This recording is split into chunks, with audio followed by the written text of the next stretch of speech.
Hello and welcome to today's episode of the Work at Home Rockstar podcast. I am very excited for today's guest. He is the chief storyteller at Food Forest Abundance. And what they're doing is they're working to create freedom and sustainability by helping people grow food in their own backyard. Very, very cool idea. Jim Gale, are you ready to rock? I'm ready to rock, Tim, and I thank you so much for having me on your show and exposing and sharing this idea with more people. This is how we change the world. We have it. We have figured it out. As Victor Hugo said, there's one thing stronger than all of the armies of the world, and that is an idea whose time has come.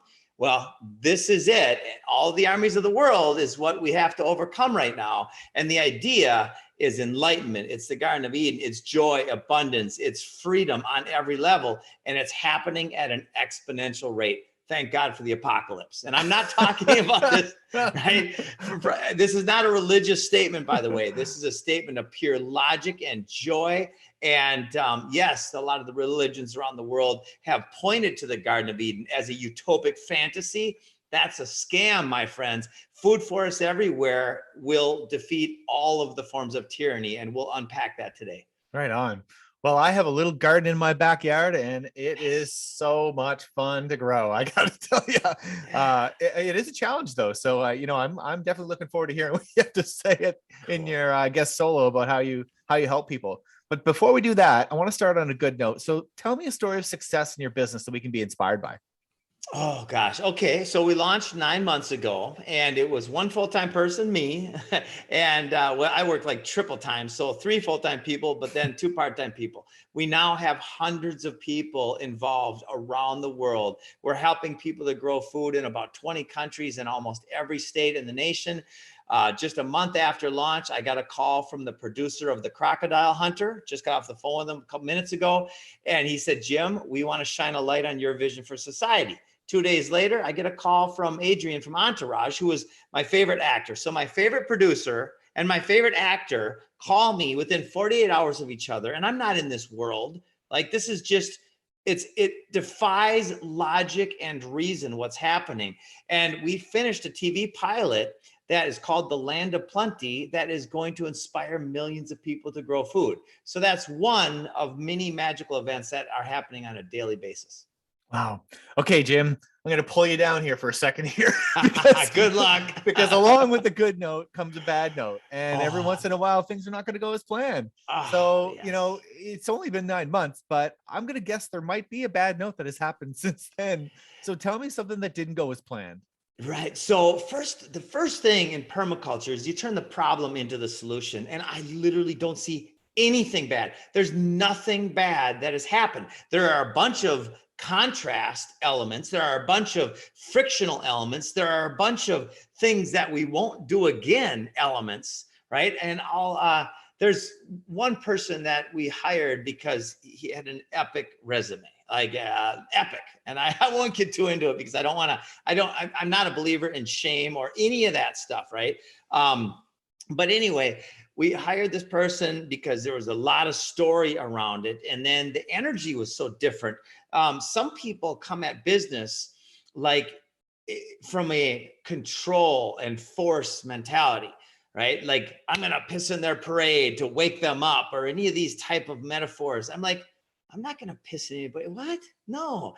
And after time, after this energy started to kind of seep into the group, we had to make a change, right?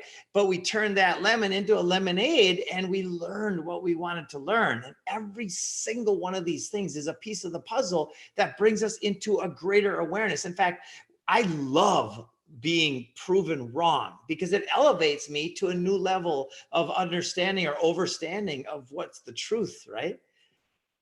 Yeah. No, I agree 100%. So now that really kind of leads into the next question, because I want to talk about the band a little bit and how you're going to put the right people around you. So how'd you fix that? Well, we fixed it by having a meditation. I mean, at the beginning of the new world is our ability to connect with spirit, with source, with the divine, with this epic vibrational foundation of reality that we are in.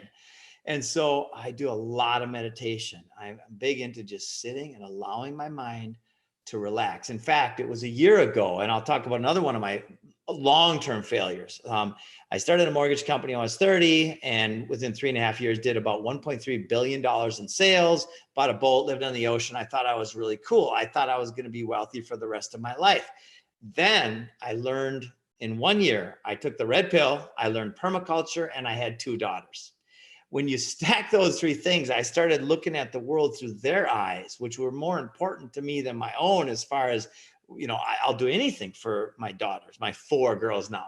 And I started efforting and struggling because I learned that we're poisoning and destroying our world on so many levels. So I started going into the why. Why is this happening? And I spent really that was 14 years ago. The first 12 years, 12 and a half, 13 years, I was obsessed with understanding the problem in great detail and then finding out the solution. I actually read Bill Mollison's quote, and it's, though the problems of our world are increasingly complex, the solutions remain embarrassingly simple. And I started bawling. And I said, I've got to be an optimist here. I've got to find the solution, but I still had some stuckness, right? It was a year ago. I went from zero. When I was 30, I went from 0 to about 20 million in net worth over the next 5 or 6 years, down to negative 80,000, right?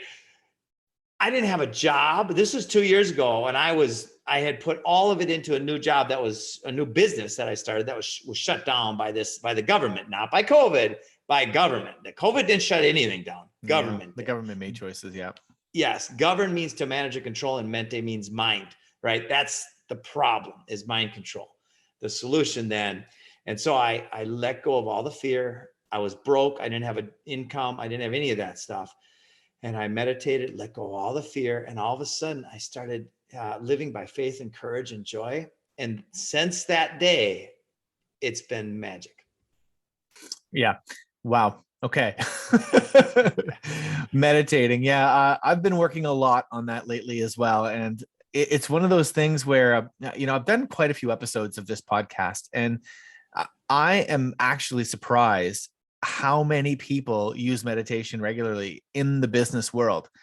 I probably would have to go back through and just check, but it's definitely in the 80 to 90% range, which is, I think, a little surprising at first, because you think it's, you think of, I would think of meditation as being someone very granola, somebody who's not really, moving very forward. However, it turns out it's pretty much the opposite. The people who have the highest goals and the highest, desires are the ones that actually ground themselves regularly. Yes. I mean, talk about high goals and desires. We are going to catalyze a shift in consciousness that leads to mass adoption of abundance and freedom everywhere. Like, it's happening. And it's the highest goal or ideal I can even imagine. Yeah. And the more I meditate, the more I enjoy life, the more the ideas and the inspirations come, right? In spirit, inspired. So to live enthusiastic is my joyful duty to my posterity, to my kids, to my world. Yep. And it's self-serving at the same time. Yep.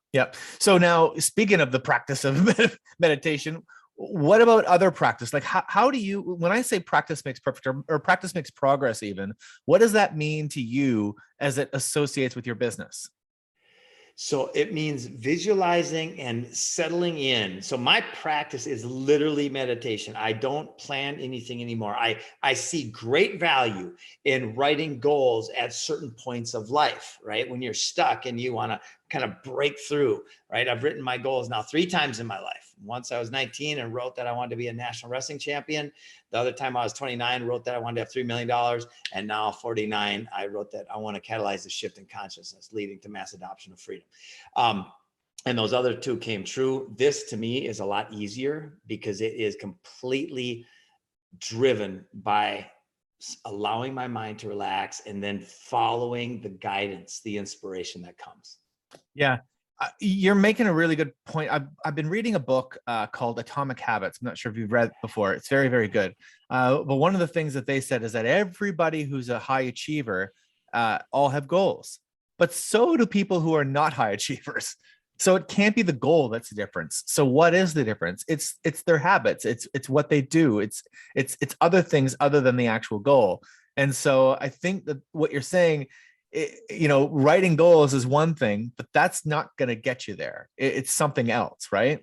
Connection with source is what is getting me here every day. So my practice is visualizing the end result, which brings me great joy. Like every time I do a meditation, I sit and I just allow my mind to chill. And then I'll take times in that meditation. I'll visualize myself at 102 years old on my property where we're developing this completely off-grid community with a studio to demonstrate freedom every day. And my kids, my grandkids, my great grandkids, everybody's running around, and there's birds and butterflies and bees and little animals running around. And it's just complete abundance everywhere. And that's how it should be. So we get to help bring that into reality. Yeah. It's so great to talk about stuff like this, because I mean, one of the things that I notice is that people get stressed out. People get stressed out about their goals and they're not happening fast enough. There's, this, and then what they do to try to fix that. I mean, I'm guilty. What I would do to try to fix something that's not happening fast enough is try to push it even harder. And really, when eventually it's almost like you get to this like breaking point where you can't push any faster, you can't push any harder, you sort of like lose motivation, and you take a step back and you just sit there, and that's when the epiphany comes.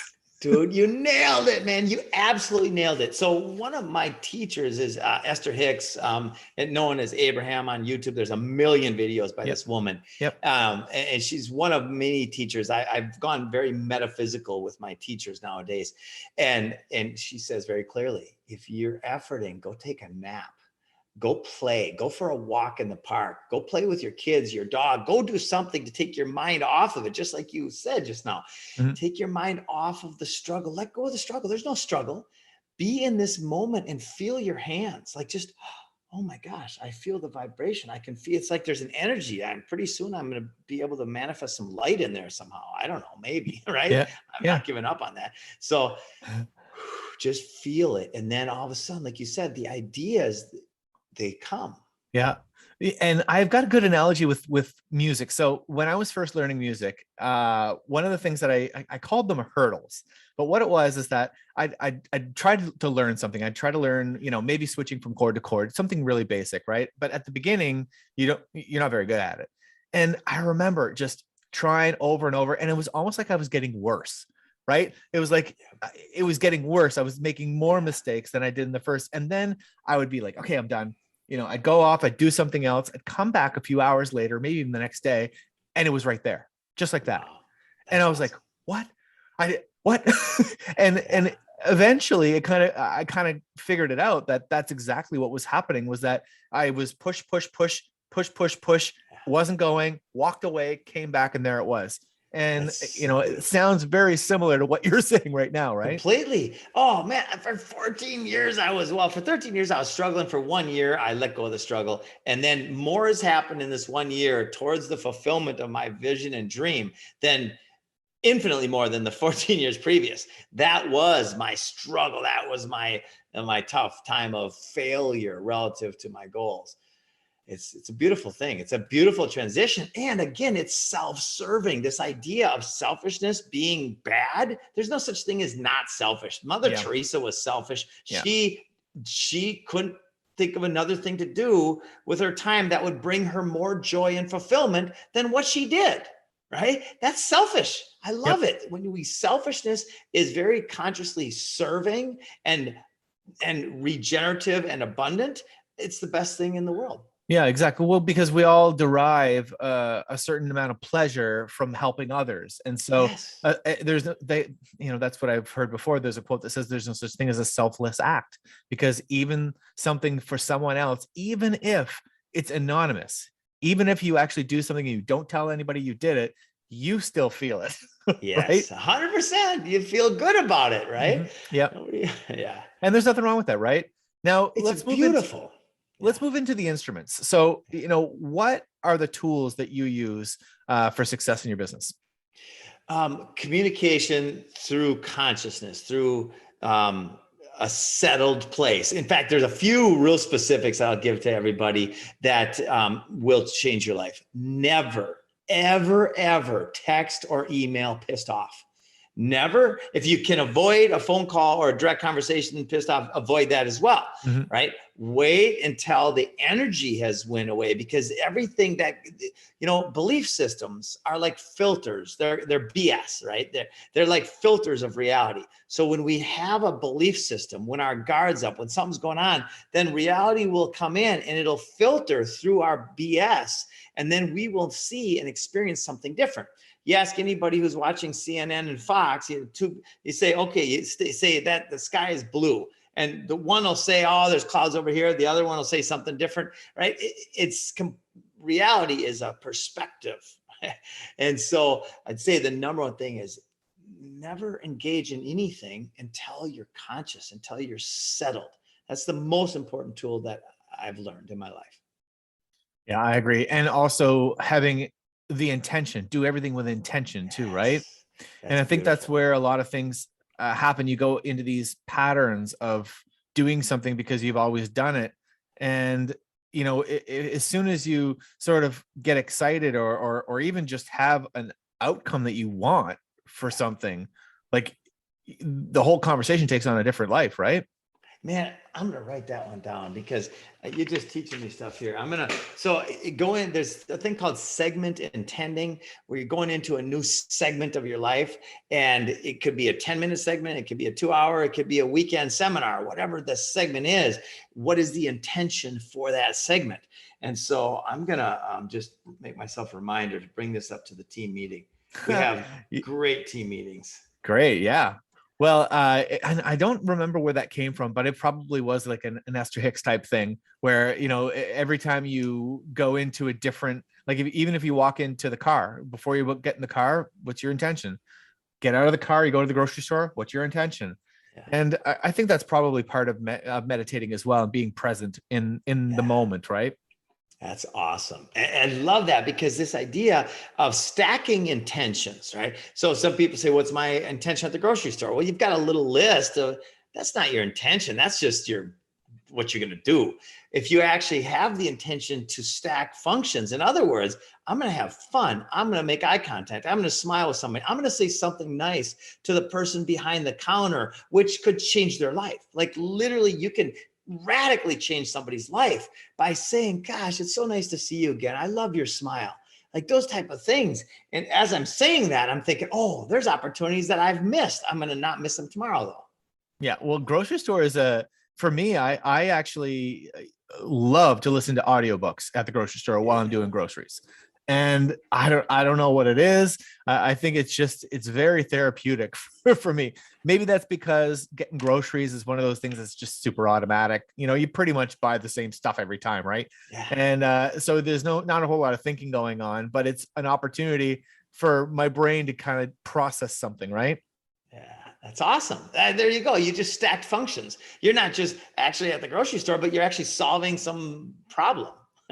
Exactly. So now, what about fans? Let's talk about how to gather fans for, you're setting up huge goals right now, and you're going to have to build people that are going to want to follow your goal. Let's go back to the very beginning. You first got the first idea, and now all of a sudden you got to go talk to your first person. How did you do that? How did you prepare? What did you say? That's a pretty interesting story. One thing I want to jump back on is this idea of have to and need to and must do. I threw all those away, those terms, and I catch myself now immediately when I say, oh, I have to. Oh, no, I get to, because I want to, because it's fun, right? It changes the energy from which the action comes. So about a year ago, like I said, I was dead broke, no job, no income. And I knew what I was going to do. I didn't know yet how it was going to happen. And then I heard Del Bigtree from the High Wire was speaking in Sanford, Florida. And I'm like, I love Del Bigtree. I'm going to go see him. And I said, oh, what else can I do? Well, maybe I can write him a note. Maybe I could write. Pretty soon, I'm full on writing him a speech. And I walked up and said, Del, can I buy you a beer or something? And I'd like to chat with you and share some with you. He said, sure. He's such a nice guy. I handed him my speech, and he took the time to read it right there. And he said, Jim, you've got something here. I'd like to chat with you. A few months later, he had us on the high wire. And that one act was the catalyst for this global explosion of abundance. Wow. Wow. Wow. Yeah. And where did that idea come from? Was it just instinct, or did you read it somewhere? It came from the gap. It came from the gap. Yeah. So your mind is right here, and you got your thoughts here and a thought here, and your thoughts are butting up against each other. Take a deep breath. Boom. That's the gap. That's where all the magic happens. Yeah. Wow. The zone in music for Yeah, sure. the zone. Yes, Or yes. the vibe, it's all the same, right? And that's the thing. I think that the number one thing though that I'm taking from the conversation with you right now is that you really believe that your idea is going to change the world. And I think that that's where everything starts. And business is about solving problems. And so whoever's listening to this, you have an idea, and you can change some lives with it, whether it be one life or whether it be several lives.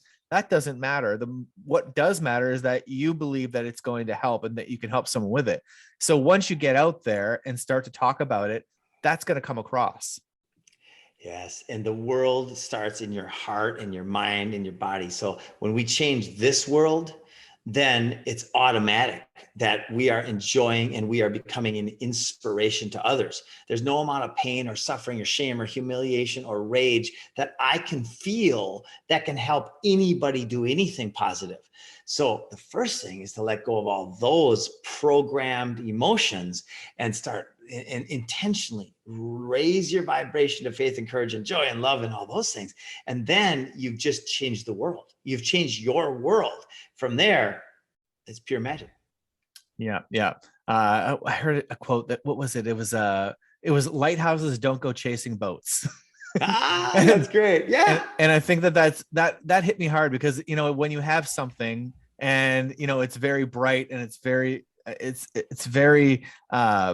I don't know. It's just one of those things where people just are gravitated towards it. They come to you, right? Yeah. Yeah. Yes. And I've had 3 podcasts today. I'm so thankful for that. And now all these requests to speak on stage. I spoke 3 or 4 days ago at the Greater Reset in Texas.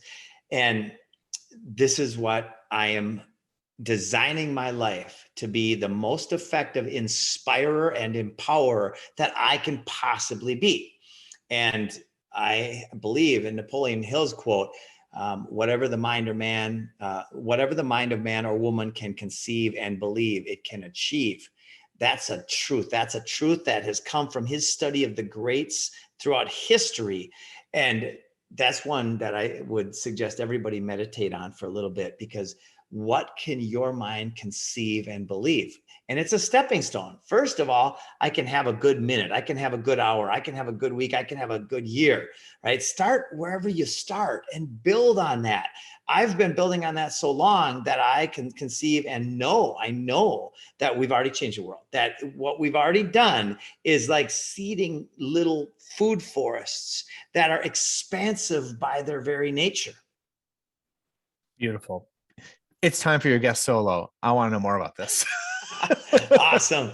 So if anybody out there wants to turn your backyard or your property of any kind into a paradise, into a food forest that will provide so much abundance and joy, the cash returns are insane. The food security issue this takes that out of the works. The odds of your family getting cancer, diabetes, or heart disease go way down when you have this type of system, and just the joy of life. In fact, I asked my partner, Dr. Ian Scott, I said, how much do you work in your food forest? He goes, oh, I work about a half an hour a day, with a big smile. I said, no, Ian, how much do you work in your food forest? He goes, not at all. Right? It's that kind of thing. Like we planted a food forest, 14 months, we've done zero maintenance, and it's just thriving, right? Zero, except for we did have to cut a trail around it because it was so thick. That took about a half an hour. So we design and install food forests for individuals, for communities and schools. We put 100% of our net monthly profits back in strategically. We invest it back in to put food forests up at schools and churches and all of these public facing areas.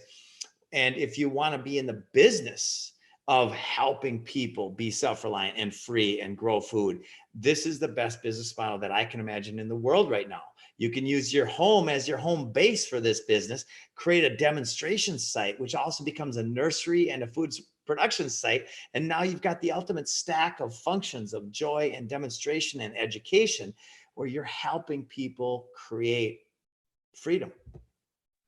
How do we find out more about this? Awesome. Well, I would go to your site as we have these amazing affiliate links. This doesn't cost anything to spread the message about this. And we also believe in regenerative capitalism. We don't believe in socialism and communism, which are rooted in force and violence. We believe in the voluntary exchange of value. So for instance, our contract is 2 pages and it speaks to the voluntary exchange of value. There's no bullshit. There's no NDAs or patents or none of that stuff. It's let's grow food and have fun doing it, and let's provide value for each other and get compensated for our value. So I would suggest go to your site, go underneath and find that link. And if we also have social media all over at Food Forest Abundance. Awesome. Awesome. Thank you so much for rocking out with me today, Jim. This has been a lot of fun. I love it, man. Thank you. Very excited. Let's go change the world. Let's do it. We're doing it. Awesome. Thanks again to the listeners. Make sure you subscribe, rate, and comment. We'll see you next time on the Work at Home Rockstar podcast.